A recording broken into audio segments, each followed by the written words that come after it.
Olá, olá, doutor Egídio Doria, tudo bem? Boa noite, tudo bom? Tudo ótimo. Você está me ouvindo bem? A Tô imagem está boa?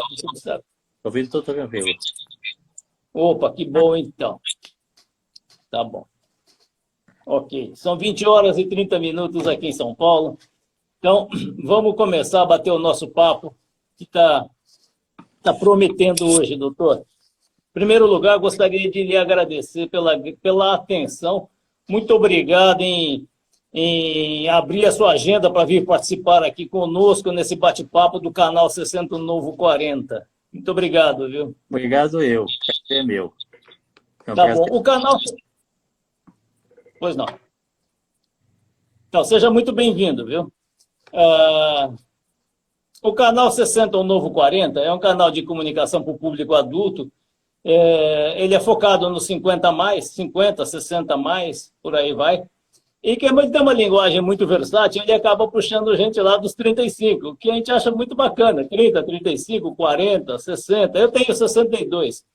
E a gente vai em frente, então até os 65, 70 anos a gente tem aqui seguidores e participantes, e a gente acaba sendo um canal intergeracional, né?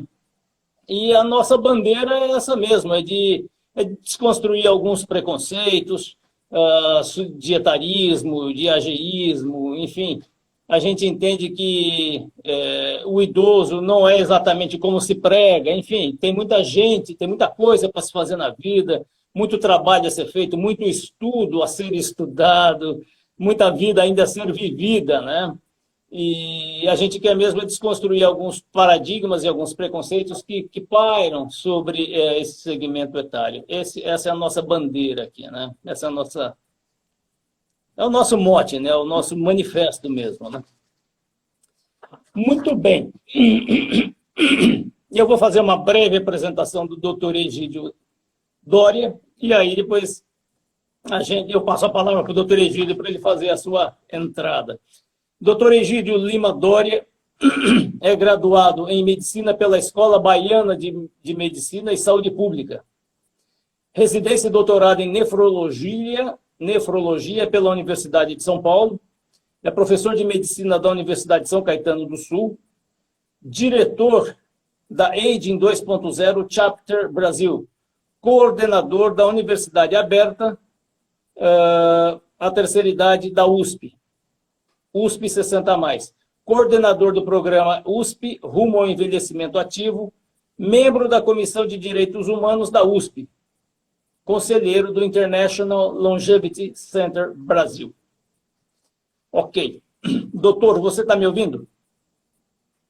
Eu acho que a sua conexão caiu, então eu vou enviar novamente aqui um convite. Espera aí. Aqui, doutor Egídio. Convidado. Aqui, voltou. Aí, Olha, acontece, viu? A internet é uma coisa louca aqui. Nesse horário, assim, a demanda é muito grande, né? Um horário de pico. Doutor, eu acho que você não ouviu, mas eu fiz uma breve apresentação não, sua, do seu currículo. eu ouvi, eu consegui ouvir. Você ouviu? Que bom. Então, mais uma vez, seja muito bem-vindo, viu? A gente conhece você já de algum tempo, embora não nos conhecêssemos pessoalmente, né? Mas a gente já vem acompanhando o trabalho de coordenação do programa USP 60+, no programa Envelhecimento Ativo, e a gente admira muito esses programas, então a gente queria, de qualquer forma, trazê-lo para bater esse papo, né? Egídio, me permita chamá-lo assim, então, Egídio, vamos falar um pouco, vamos começar falando sobre o programa USP 60+. Como é que nasceu? Está lá dentro da cidade universitária, as atividades regulares, atividades físicas, esportivas. Vamos falar sobre isso um pouco. Vamos dar uma esmiuçada para a gente, porque é um programa muito interessante. Vamos sim. Então, o programa USP 60+, a nossa Universidade Aberta, a Acessibilidade da USP, ele surgiu no esteio das universidades abertas que iniciaram-se na França na década de 70, né? Isso, o objetivo era dar uma atividade àquela população dita a geração silenciosa, que era a geração que antecede os baby boomers, e ele teve um sucesso imediato.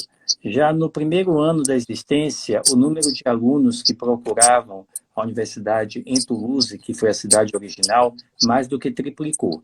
E, baseado nisso, outras iniciativas foram realizadas ao redor do mundo. Aqui no Brasil, a primeira universidade aberta surgiu na década de 80, no início de 80, foi a PUC do Rio Grande do Sul, e posteriormente surgiram outras. Em 93, surgiu a Universidade Aberta de Terceira Idade da USP. Ela é um programa que está vinculado à Pró-Reitoria de Cultura e Extensão Universitária. A pessoa que originou a Universidade Aberta foi a professora Cleia Bosa, que era uma psicóloga focada em psicologia social e na questão da memória, da importância da memória, e ela faleceu há aproximadamente 2 anos, e há 4 anos, 4 para 5 anos, eu assumi a coordenação da universidade. Então, nós temos 3 grandes norteadores na nossa universidade, que é a questão da abertura o mais ampla possível. Então, ou seja, nós não temos, habitualmente, não exigimos nenhum pré-requisito para que o aluno 60 a mais possa participar das nossas atividades. Uma outra norteadora é a gratuidade. Todas as nossas atividades são gratuitas. Então, isso faz com que nós tenhamos uma grande participação dos diversos segmentos socioeconômicos. E, por fim, a questão da intergeracionalidade. Nesse quesito da intergeracionalidade, nós somos pioneiros, porque nós somos os primeiros aqui no Brasil a colocar o aluno 60 a mais, junto com o aluno da graduação, dentro de uma mesma sala de aula. Né? Então, que interessante, que bacana isso, hein? Isso, que bacana. E com isso nós temos tido assim, resultados muito positivos, né? Tanto do ponto de vista da pessoa acima de 60 anos, e ela consegue aprender, né, sobretudo a questão das novidades tecnológicas com esse aluno, que é um aluno de 20 e poucos anos, e o aluno de 20 e poucos anos que aprende muito com a experiência dos 70 a mais. Nossas atividades são distribuídas em 3 grandes grupos. As atividades da grade curricular, que são essas em que o aluno 60 a mais frequenta as mesmas matérias que o aluno da graduação, óbvio que com focos diferentes. O aluno 60 a mais está ali com foco para se atualizar, para aprender algo novo, habitualmente indivíduos que estão fazendo uma recapacitação da carreira, ou indivíduos que gostariam de ter estudado aquela disciplina e nunca puderam ao longo da vida. Né? Nós temos as atividades da grade curricular, culturais, que aí são atividades próprias para pessoas acima de 60 anos. Então, nessa, nós fazemos atividades específicas para esse grupo. Então, nós temos várias, como cursos de espanhol, cursos de inglês, história da arte, resgate da memória autobiográfica, astronomia. São inúmeras as atividades. Inúmeras. Que cultura, hein? Que Hoje nós temos muitas. E aí temos as atividades esportivas, e essas atividades esportivas também nós temos várias. Essas atividades são desenvolvidas em todos os campi, então não é somente o campus Butantã, capital, o campus da USP Leste, mas todos os campi USP, obviamente os campos aqui do São Paulo e os campi do interior também. Então todas estão sobre a mesma coordenação da USP 60 mais. Olha, que bacana, que interessante e que riqueza em termos de experiência. Essa convivência entre o 60 a mais e o jovem, ela promove um bem-estar mútuo. Né? Eu acredito assim, que quem tem mais de 60 anos adora estar perto de jovem, porque sente uma energia nova e se sente também integrado. Né? Porque eu acho que assim, uma das dores é essa dicotomia, essa distância entre as gerações, que, de certa forma, acaba deixando as pessoas chateadas, ofende um pouco. Então, quando você junta tudo e sob uma bandeira educacional, sob uma bandeira cultural, que rico é isso, né? Que bacana isso. E para o jovem também ter esse contato, né? Mais dia a dia, mais próximo do idoso, né? E isso é muito importante. Você tocou um ponto no início, que é a questão do idadismo, né? Do ageísmo, do etarismo, que ele se fundamenta nos estereótipos negativos que nós temos a respeito do velho, a respeito do envelhecimento. E uma das formas mais importantes de combater não somente esse preconceito pela idade, mas qualquer tipo de preconceito, é o contato, né? Isso já foi demonstrado pelo Alport na década de 50, quando ele focou na questão do racismo, né? Então, ele dizia que quando você integrava um indivíduo de outra cor em comunidades predominantemente brancas, essa interação e esse convívio, ele se tornava muito melhor com o passar do tempo. Então, a gente vai desconstruindo esses estereótipos. Então, essa questão da intergeracionalidade é fundamental porque o jovem começa, ao frequentar uma mesma sala de aula com uma pessoa de 60, 70, 80 anos, ele começa a desconstruir esse mito, porque ele vê uma pessoa participativa, uma pessoa que está querendo aprender, uma pessoa que está querendo se reformular, se recapacitar, né? Então, essas oportunidades de mudança, como diria o Robert Butler, são fundamentais ao longo da nossa vida, né? Todo ser humano deveria ter a oportunidade de mudar continuamente, quantas vezes ele quisesse ao longo da sua vida. E isso é que a gente consegue dentro desse contexto da intergeracionalidade, é romper esses estereótipos e combater esse preconceito. Isso é muito interessante. E eu acho também que gera um respeito, esse convívio, ele desperta um respeito mútuo, né? Ao desconstruir esse preconceito existente, ele gera um respeito e gera um afeto, uma relação de afeto, de admiração, e a pessoa passa a pensar, puxa, não é exatamente aquilo que está estereotipado, realmente é um ser humano, é um cara, é uma pessoa que tem apenas alguns anos a mais do que eu, que experiência interessante essa pessoa deve ter tido de vida e tal. Então, eu acho que nasce uma relação de afeto aí, o que é muito bom para se desconstruir preconceitos, que foi como você acabou de falar. Isso daí é muito rico, muito bacana.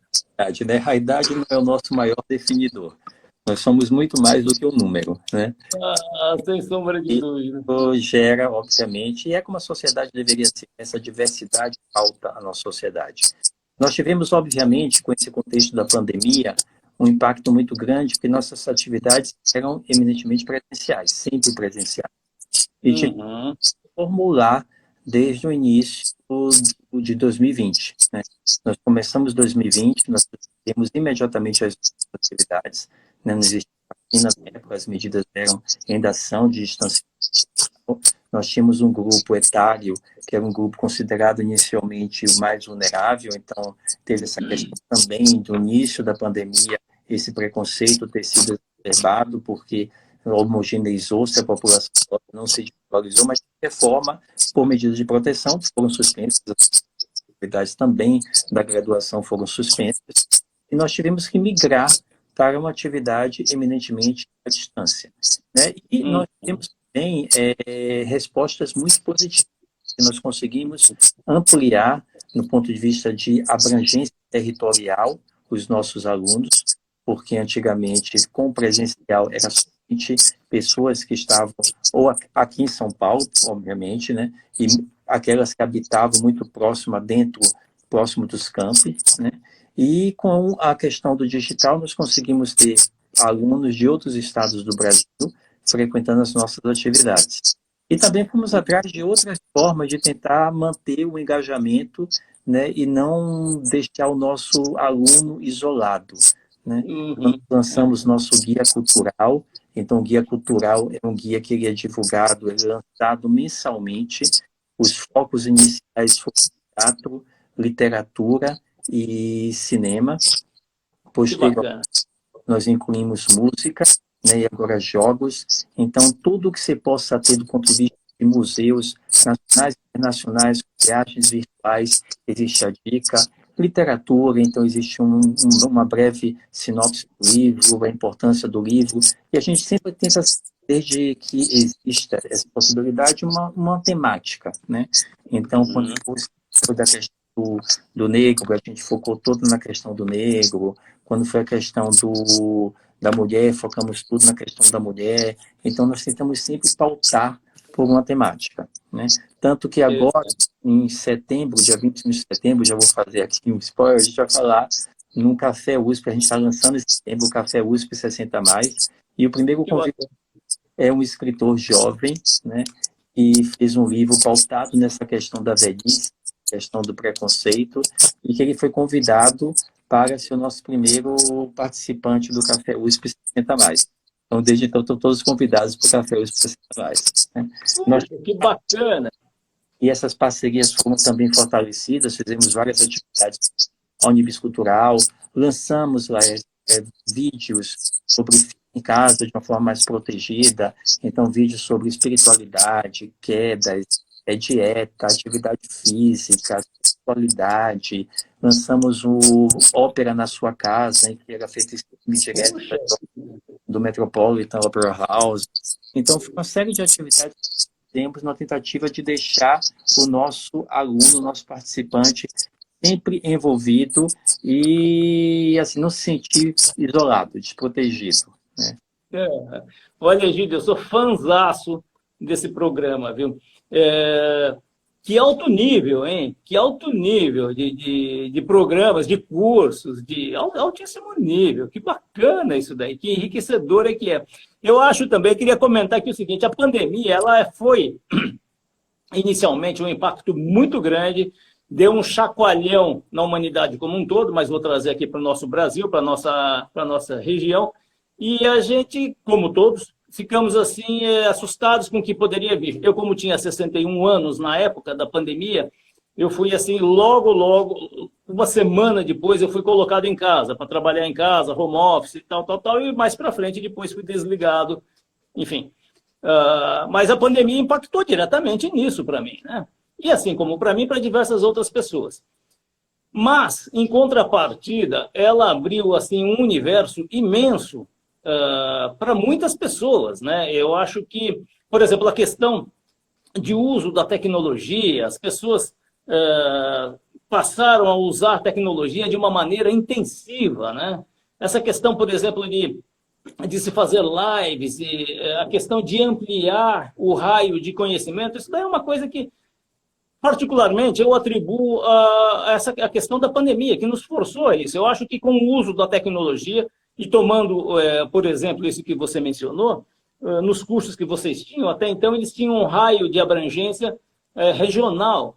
E agora, com a tecnologia, você pega o Brasil inteiro. Você pode ter aluno de Manaus, você pode ter aluno, enfim, de Fortaleza, do Rio Grande do Sul. Isso é muito rico, isso é muito bom, isso é uma vantagem muito grande. Uma das vantagens que a pandemia nos trouxe, além de outras, né, que a gente tem que olhar com carinho. Obviamente, nós temos diversos desafios, né? Nossa população acima de 60 anos é muito heterogênea, assim como a população brasileira. Então, nós temos altas taxas de pessoas que não estão incluídas digitalmente, nem muito menos letradas digitalmente.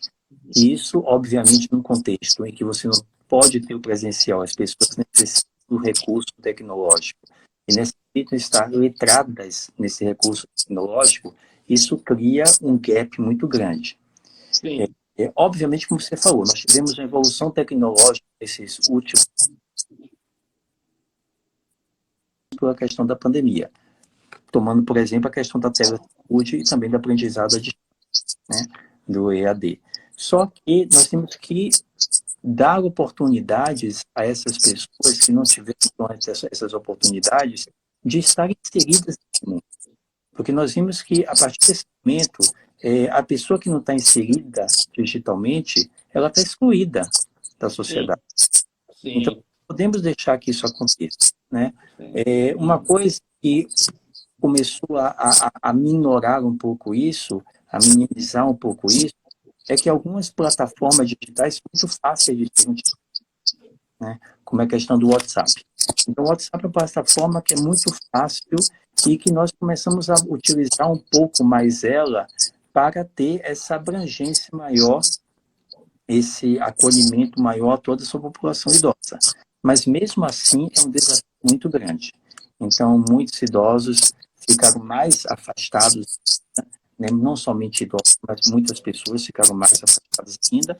Mas, como tudo tem dois lados na mesma moeda, nós temos aquela situação em que, pela pandemia e pelo fato de estarem vivendo, às vezes, 4 gerações dentro de uma mesma casa, houve uma aproximação maior dos netos com esses avós, inclusive através dessa aproximação dessa necessidade de tentar inserir esse por dentro desse digital, ampliou-se ou fortaleceu-se esse relacionamento, né? Isso, né? Então, nós temos pontos, obviamente, nós temos muitos pontos negativos. A questão do contato pessoal faz muita falta, né? No momento, a gente tem que manter ainda todos os nossos cuidados, né? A pandemia não acabou, ela está aí, nós temos novas variantes circulantes, então estamos começando a ter a necessidade de uma terceira dose, e nós não voltaremos com as atividades presenciais. Estamos planejando as atividades presenciais para o início do próximo ano, mas tudo vai depender, obviamente, de como esteja o contexto da pandemia. Sem dúvida, concordo plenamente consigo. Aliás, essa é uma bandeira a ser defendida em termos de nação, federativo, no sentido de que a inclusão social ela se dá pelo acesso à tecnologia também, né? E a gente tem que lutar para que essa tecnologia, para que essa rede seja mais acessível a todas as pessoas, né? Alguns estudos têm apontado aí que o número de telefones celulares, de smartphones, salvo algum engano meu, é quase o número da população brasileira, algo assim. Assim, coisa de 200 milhões, ou enfim. A gente tem 210, 215 milhões, o número de smartphones é assim, 190, algo muito próximo. Agora, é claro que isso daí está na mão de uma faixa etária que não é a faixa etária, não são os idosos, mas eu acho que é uma bandeira, a gente deve lutar para que essa comunicação ela chegue até esse grupamento menos favorecido economicamente, né? Porque além da questão econômica, porque um aparelho custa caro, um smartphone custa caro, não é todo mundo que pode ter, para gastar tudo isso, tem a questão do método, de como aprender a utilizar, né, aquilo lá e tal. Então, são algumas barreiras mesmo a serem vencidas, de forma que, uma vez vencidas, uma vez bem trabalhadas, vão promover a inclusão social desse segmento, que é fundamental, né? Fundamental. Nessa pandemia, o número de idosos portadores de celulares foi assim, o segmento etário que mais cresceu, né? Houve um crescimento absurdo de cerca de 80% a 90%. O número de usuários do Facebook dentro das faixas etárias, o que mais cresceu foi das pessoas de 50 anos, né? Foi gritantemente maior. As pessoas acima de 50 anos preferem mais o Facebook do que o Instagram, né? Tem existe uma predileção pelo Facebook. Mas, como você falou, você tem que ter um acesso, não é só você ter o aparelho, né? Junto com o aparelho, você tem que ter uma série de outros fatores que possibilitem o uso desse aparelho e de recursos desse aparelho, né? Alguns países, pensando nisso, na pandemia, fizeram alguns programas que facilitaram a aquisição de aparelhos por estratos economicamente mais baixos da sociedade. Então, eles reduziram muito o preço dos pacotes, né? E alguns mesmo forneceram esses pacotes quase de forma gratuita, né? Isso é um exemplo dos Estados Unidos. Aqui no Brasil nós não tivemos isso, né? Nós não tivemos essa promoção, essa possibilidade de redução de preço. Mas, obviamente, é algo a se pensar. Sem sombra de dúvida, inclusive porque é um modelo de negócios, né? Esse segmento, no fundo, a gente está falando de uma grande massa de consumidores. Nós estamos falando, aqui no Brasil, nós estamos falando aí mais de 50 milhões, ou 55, quase 60 milhões de pessoas com mais de 60 anos. Não, e que tem poder aquisitivo. Perdão. 34 milhões acima de 60 anos. 34 milhões acima de 60 anos e 54 milhões acima de 50. Isso mesmo. E é um segmento, enfim, que consome alguma coisa, no mínimo ele consome, né? Então, em termos de visão de negócio, em termos de inclusão econômica, é muito interessante para as empresas. Em termos sociais, também é muito interessante para as empresas, porque hoje as empresas têm que ter essa preocupação social, né? Ali, socioambiental e, claro, social. Tem que incluir todo mundo, né? Certamente isso, em breve, vai virar um modelo de negócios aí mais abrangente, de forma a trazer todo esse público, né? enfim, para a internet, né? O que seria de muito, porque além de tudo você pode, como por exemplo, ter acesso à cultura e educação, que é o caso dos cursos que a gente está falando, né, doutor? Outra coisa, Egídio, e o programa Envelhecimento Ativo? Em que consiste esse programa? Então, esse programa eu criei há aproximadamente 4 anos, né? Ele veio, era na época mais ou menos que nós estávamos naquele furor da Copa do Mundo, do patriotismo, e eu criei rumo ao envelhecimento ativo, uma coisa meio que cidadania, invocando esse espírito brasileiro. O grande objetivo do programa é oferecer oportunidades aos funcionários da Universidade de São Paulo, ao longo do curso de vida deles, porque eu tenho funcionários de 20 e poucos anos até funcionários de quase 70 anos, ao longo do curso de vida, oferecer oportunidades para o envelhecimento focado no envelhecimento ativo, baseado nos seus 4 pilares, né? Saúde, aprendizado continuado, segurança e participação. Então, dentro da saúde, eu tenho um centro... Opa, deu uma travadinha. Deu travada? Deu uma travadinha, mas vamos lá.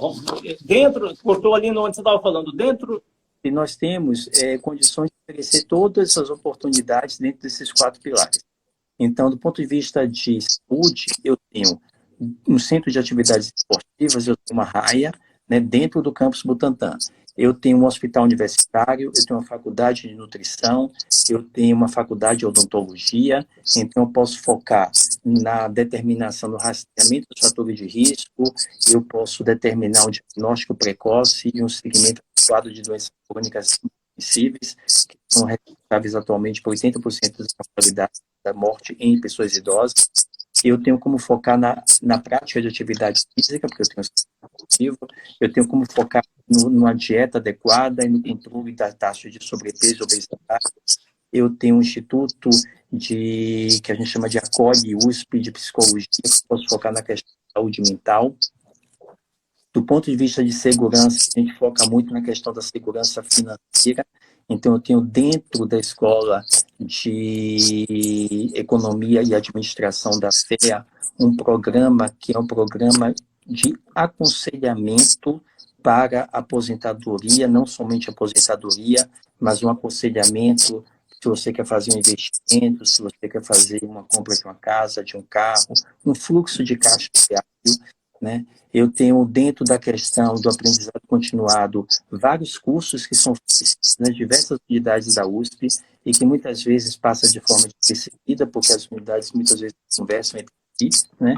E eu tenho dentro da questão da participação como motivar um indivíduo a ter uma participação mais ativa dentro do seu ambiente de trabalho, desde a preservação do seu ambiente, ter um relacionamento mais adequado com os seus parceiros, até um convívio mais adequado do ponto de vista de restribuição ou divisão de tarefas. Então, tem tudo isso que a gente pode fomentar.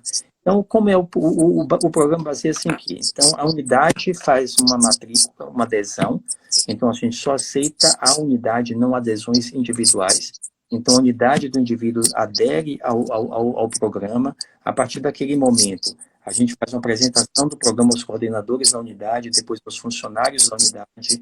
Apresentamos todos os parceiros, que são vários parceiros. Eu tenho parceiros, como eu falei, com o Instituto de Psicologia, com o Instituto de o ACOD USP, eu tenho parceria com a FEA, então eu tenho parceria com o CTU, eu tenho parceria com a Faculdade de Odontologia, então são vários parceiros. Então, nesse caso, um grande workshop, fazíamos, né, um grande workshop, que era presencial, então todo mundo vai estar lá se apresentando, determinando o que é que ele pode oferecer para esse funcionário. Depois ele recebe uma série de exames, faz consulta inicial com a enfermagem, as 3 problemas dele, determina se ele precisa, quais são as metas que ele tem que ter para atingir esse potencial bem-estar pleno do ponto de vista físico, mental e social, e a gente está acompanhando ele rotineiramente durante todo o tempo que ele tiver todo longitudinal, né? Passa por reavaliações anuais em que ele vai detalhar se as metas estão sendo cumpridas ou não, ele recebe pontos por essas metas, e esses pontos ele recebe um prêmio, que é um prêmio de estímulo para ele. né? Ele tem Uhum. algumas atividades que são obrigatórias. Então, passar nas avaliações médicas, fazer atividade física obrigatória, então essa parceria com o é muito importante. Algumas unidades liberam os funcionários para fazer atividade física durante o horário de trabalho, né? Então, ele recebe essa liberação e mostra, obviamente, um interesse muito grande, um envolvimento muito grande na unidade, porque ela quer manter o seu funcionário bem, né? Um funcionário que está bem, um funcionário que está se sentindo acolhido, ele consegue produzir muito melhor. Então, é um feedback muito positivo, vai ser importante tanto para ele quanto para a unidade da qual ele faz parte, né? Doutor Egídio, eu perdi um pouquinho aqui, desculpe interrompê-lo, eu perdi um pouquinho. Quando você menciona unidade, você disse que a pessoa física não pode fazer a inscrição, e sim pela unidade. Como é? Vamos dizer, ele participa do Instituto de Química, então a unidade do Instituto de Química. Então, o Instituto firma o contrato com a gente. E aí os funcionários do Instituto de Química estão autorizados a participar do programa. Mas, por exemplo, se o Instituto mas imaginamos que não esteja presente, por exemplo, a Faculdade de Medicina. Então, a Faculdade de Medicina não é uma unidade que está envolvida no programa. Então, o funcionário da Faculdade de Medicina não pode participar do programa. Então, tem que ter da unidade. Entendi, entendi. Então, ele é voltado também para funcionários dessa esfera, não é isso? Sempre funcionários. Nós só aceitamos funcionários. É um programa pautado para funcionário. Até o momento, a gente não tem um programa pautado para docentes ou alunos. Isso muito porque nós temos um limite de pessoas. Então, nós não temos para tocar tudo. Então, não dá para aceitar toda essa comunidade, porque aí você teria uma estrutura muito maior. Sim, a estrutura teria que ser imensa. Mas a cobertura, né, é uma cobertura holística, né? Eu achei muito interessante, porque você tem a faculdade de odontologia, você tem a faculdade de educação física, você tem a faculdade de nutrição, de medicina, enfim. E o funcionário pode ter acesso a essas diversas habilidades, diferentes habilidades. Isso é incrível, hein? É um tratamento holístico, né? O objetivo é esse. Ele chega ali às 7 da manhã, chega ali às 17 horas. Ele passa boa parte da vida dele dentro daquele campus, né? Então, se o campus tem condições de oferecer todas as oportunidades a ele, por que não utilizar? Né? Isso significa qualidade de vida. Muito bom. Né? Tem uma pergunta aqui. Quantas pessoas participam hoje desse programa? Hoje nós temos cerca de 1.000 e poucos funcionários envolvidos no programa. E a faixa etária? A área varia muito. Eu tenho participantes que têm 23 anos, até participantes que têm 65. Intergeracional. É que como o nosso curso de vida transformou-se numa maratona, né? O Kalash fala, nunca é tarde demais para começar, mas é sempre cedo para acabar. Entendeu? Então, está sempre investindo no seu curso de vida. Verdade, verdade. Já voltou? Esse programa ele tá em pleno funcionamento hoje? Ele está à distância? Ele tem previsão de voltar? Ele está, né? Então, o foco central é o hospital universitário. O hospital universitário ficou, durante esse ano da pandemia, muito focada no atendimento da Covid. Então, todos os atendimentos ambulatoriais suspensos, inclusive, obviamente, o atendimento dos participantes do envelhecimento ativo. Porque a gente tem muita ligação telefônica, a gente está mantendo contato com eles, estamos fazendo atividades toda à distância. E existe, obviamente, perspectiva. Esse último mês nós começamos a voltar, mas a gente está voltando muito paulatinamente, né? Porque o hospital ainda está com foco para a Covid. Então, a gente tem um fluxo muito grande de pessoas dentro do hospital. Então, tudo isso está sendo ponderado, né? Mas vou retornar às atividades presenciais. Mas não no contexto que nós tínhamos antigamente, que as salas ficavam lotadas, vagas. Não tem isso. Eu acho que muita coisa vai mudar daqui para frente, né, doutor? Muita coisa vai mudar. E se adaptando, né? Você tem que ser muito resiliente. Vamos lá. Resiliência. Sim, sem dúvida. Ah, o campus da USP hoje, doutor, a cidade universitária Armando Salles de Oliveira abrange uma área total de 3.648.944 metros quadrados. Isso.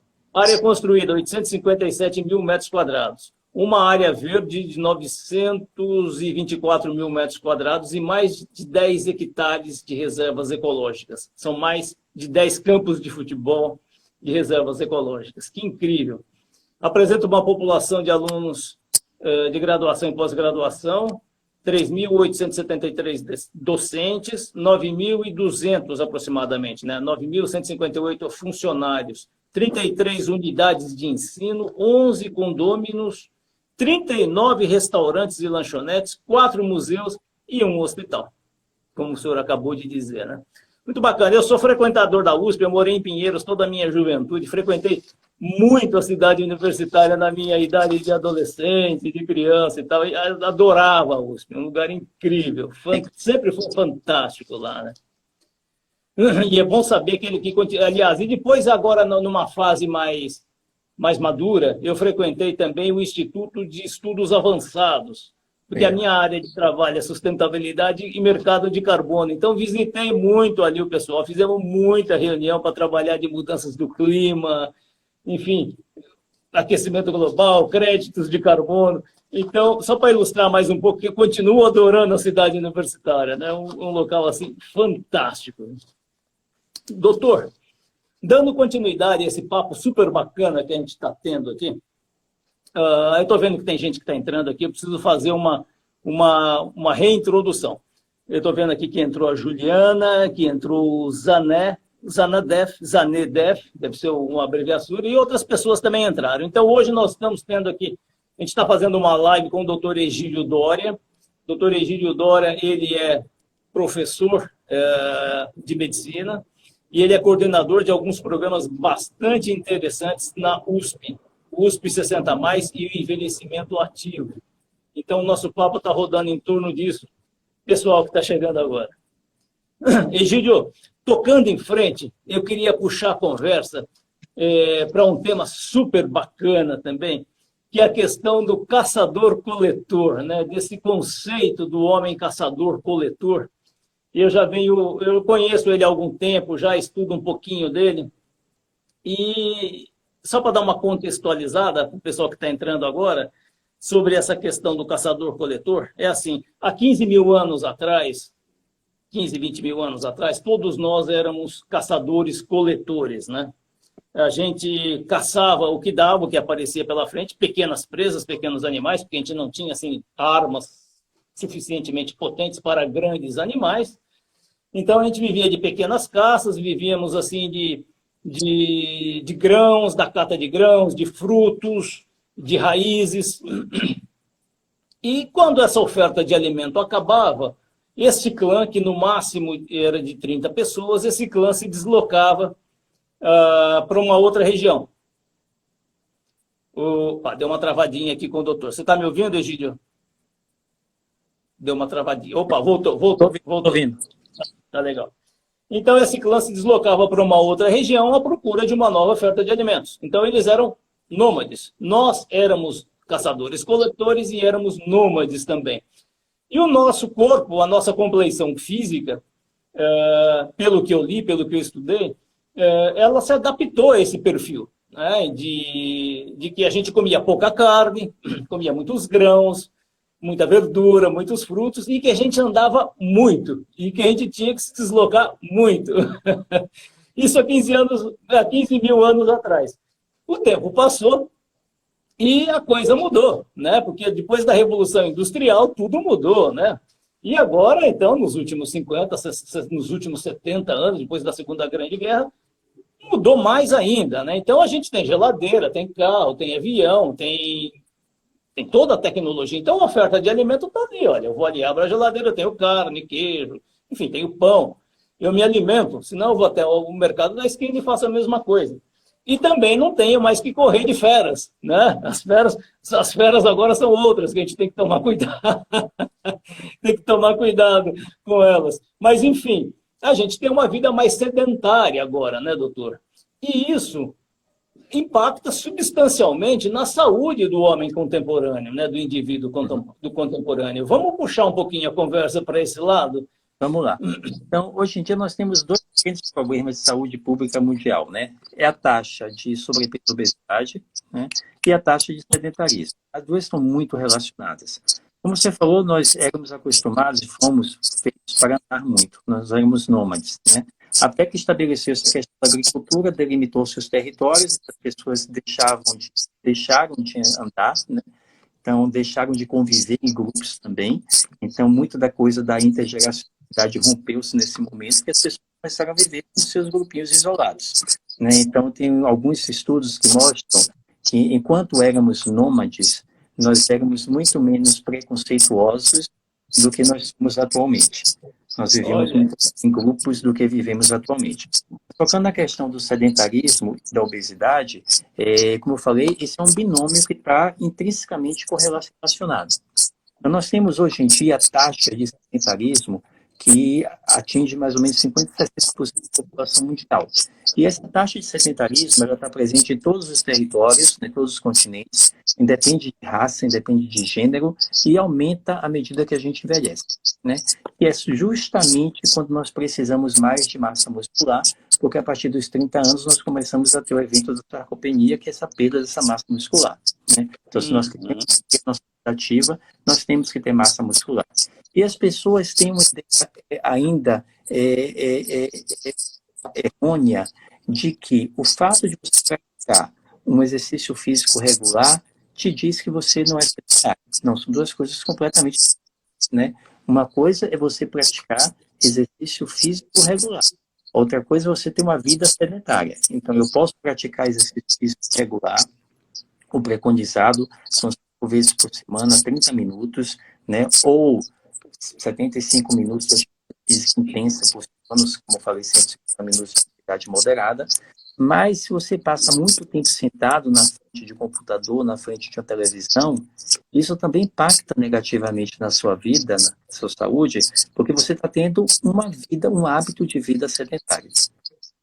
Então, o ideal é você ter a sua prática de exercício regular e, acrescido a isso, você não ser sedentário.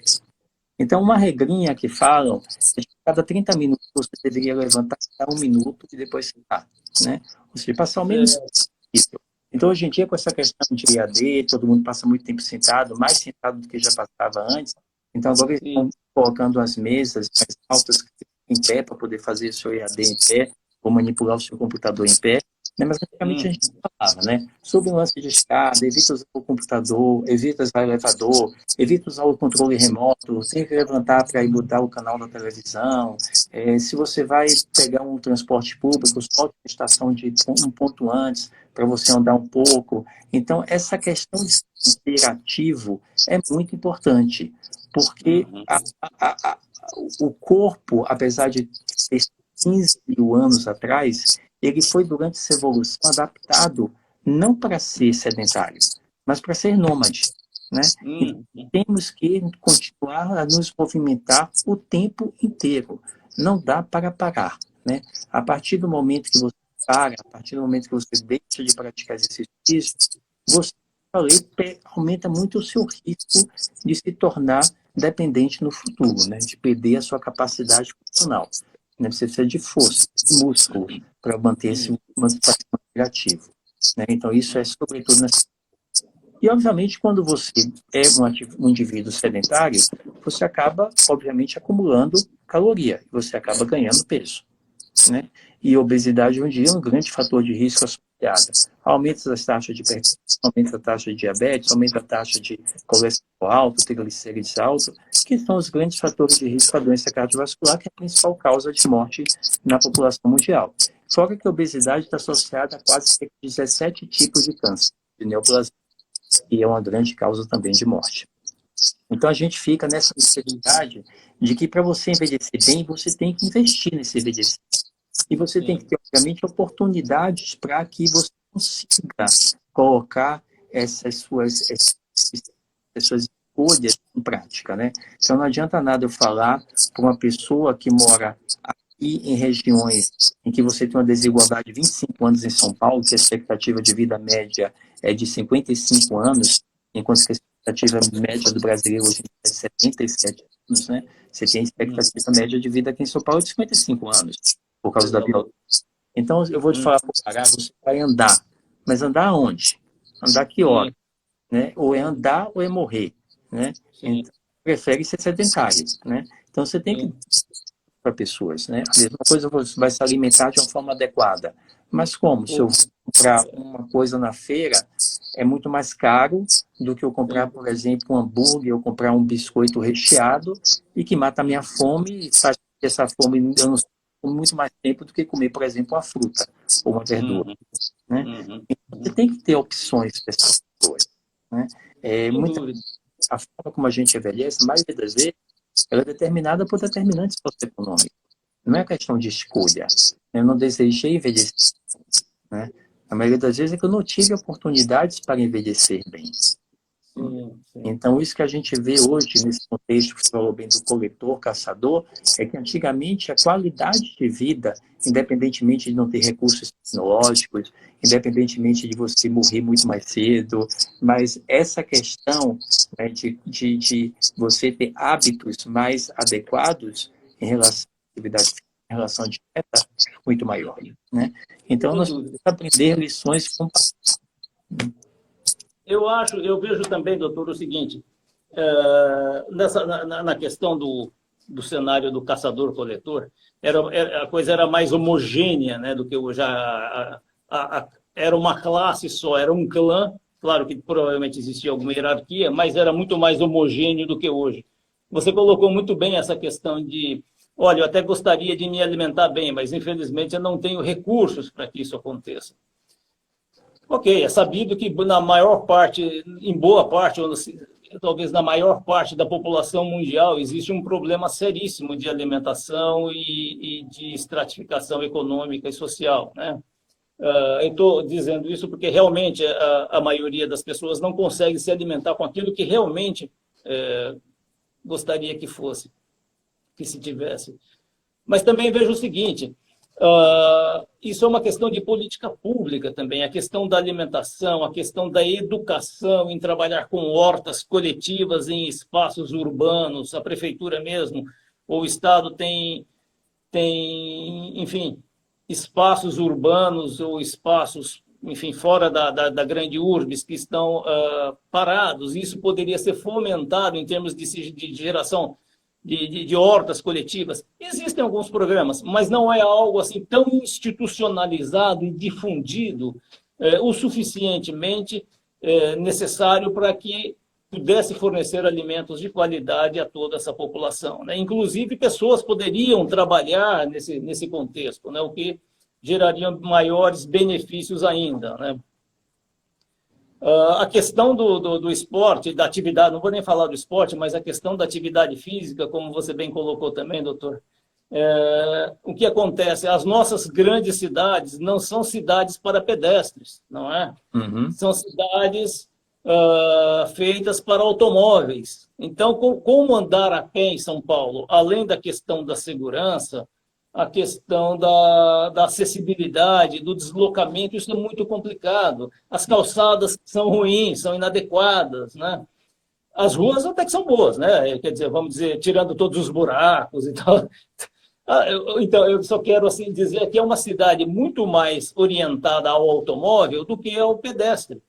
E isso implica, claro, em saúde, né? Assim como a poluição toda implica em saúde pública e tal.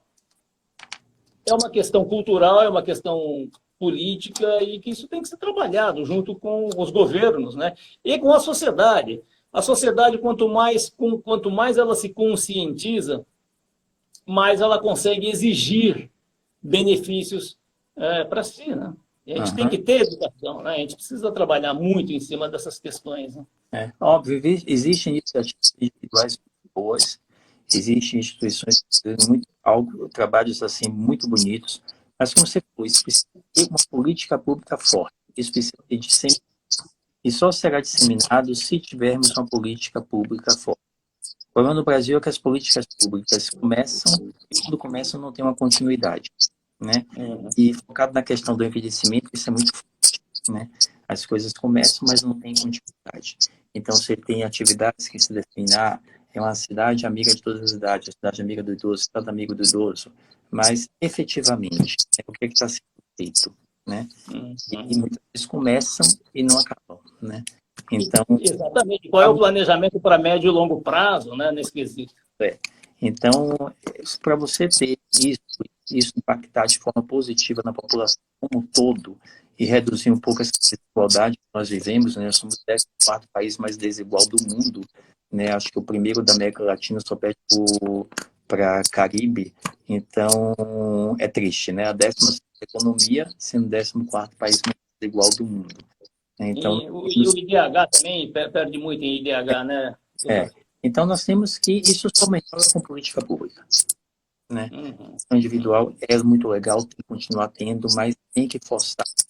Como você falou, aí se a população tem que ser conscientizada e tem que reivindicar os seus direitos, porque isso é um direito. É, é É, por aí, é por aí. E é uma questão educacional, de conscientização. Quanto maior a consciência da população, mais isso vai ser exigido. Nós temos que trabalhar nessa direção, né? Eu vejo assim que existem instituições sérias trabalhando nessa linha, sem sombra de dúvida. Acho que os dois programas que foram mencionados aqui trabalham muito nessa linha, né, de trazer qualidade de vida, de trazer conscientização, né, e tal. Mas, doutor, de um modo geral, se é que eu posso dizer assim, o que é recomendável para quem tem mais de 50 anos hoje? Praticar esporte, prática esportiva, atividade física, meia hora por dia? Qual que é a receita básica? se existe um chamado elixir da longa vida, o elixir da longa vida é atividade física, é exercício físico. Tá? É bom para o seu corpo, do ponto de vista de saúde física, é bom para você prevenir o seu risco de ter demência, declínio cognitivo. Essa é uma das medidas preventivas mais importantes que você pode ter, né? É bom para você diminuir o seu isolamento social e sua solidão, porque você faz novas atividades. É bom para você ter propósito, então propósito é fundamental. Se você quer envelhecer bem e ter uma boa longevidade, nós temos que acordar querendo por que acordar, né? E para isso você tem que ter metas e propósito. Então, se tivesse uma dica para você envelhecer bem, pratique exercício físico de forma regular, tá bom? E, obviamente, entre as outras questões, né? Você tem que ter um capital financeiro bom, você tem que ter outro capital da saúde, então, ter suas doenças bem controladas, tem que ter uma dieta adequada, dormir muito bem, né? Evitar que as pessoas estão dormindo cada vez pior, né? E evitar o consumo exagerado de álcool, não fumar. Então, são coisas que acabam se fortalecendo uma a outra, né? E a questão de, como falei, né? Cultive amigos ao longo da sua vida. E é bom ter amigos de diferentes, tá bom? Amigos de diferentes gerações tornam o seu mundo muito mais rico, são visões diferentes do mundo, são contextos diferentes, gerações diferentes. Então, não se segregue, né? Não agregue no seu grupo. Óbvio que é bom ter amigos da sua mesma geração. É um histórico de vida, um momento de crescimento que você consegue compartilhar, mas tem amigos de diferentes gerações.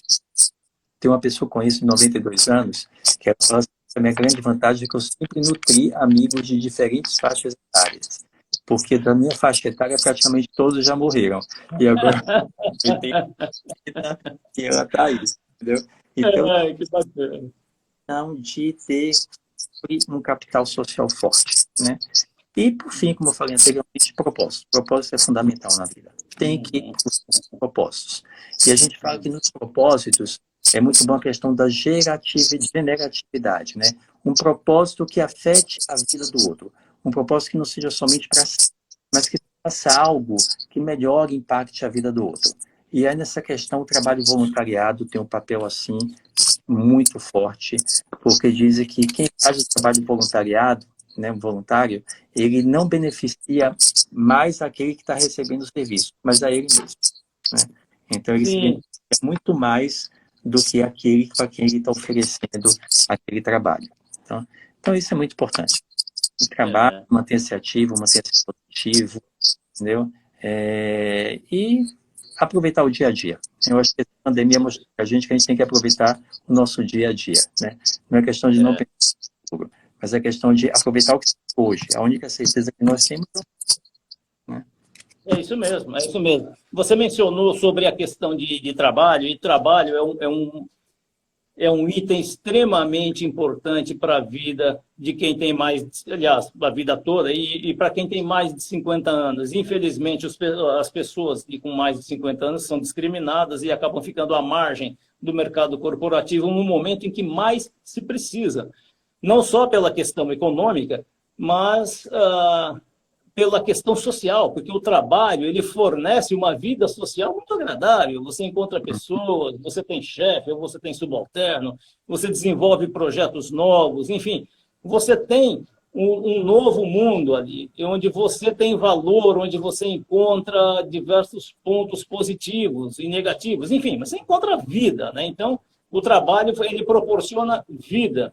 A gente gosta muito de incentivar o pessoal, as pessoas com essa idade a trabalhar, a buscar a se reciclar, né? a participar do aprendizado contínuo, para que estejam sempre atualizados, para que consigam colocações. E isso não é colocação no mercado de trabalho, e isso não é nada fácil.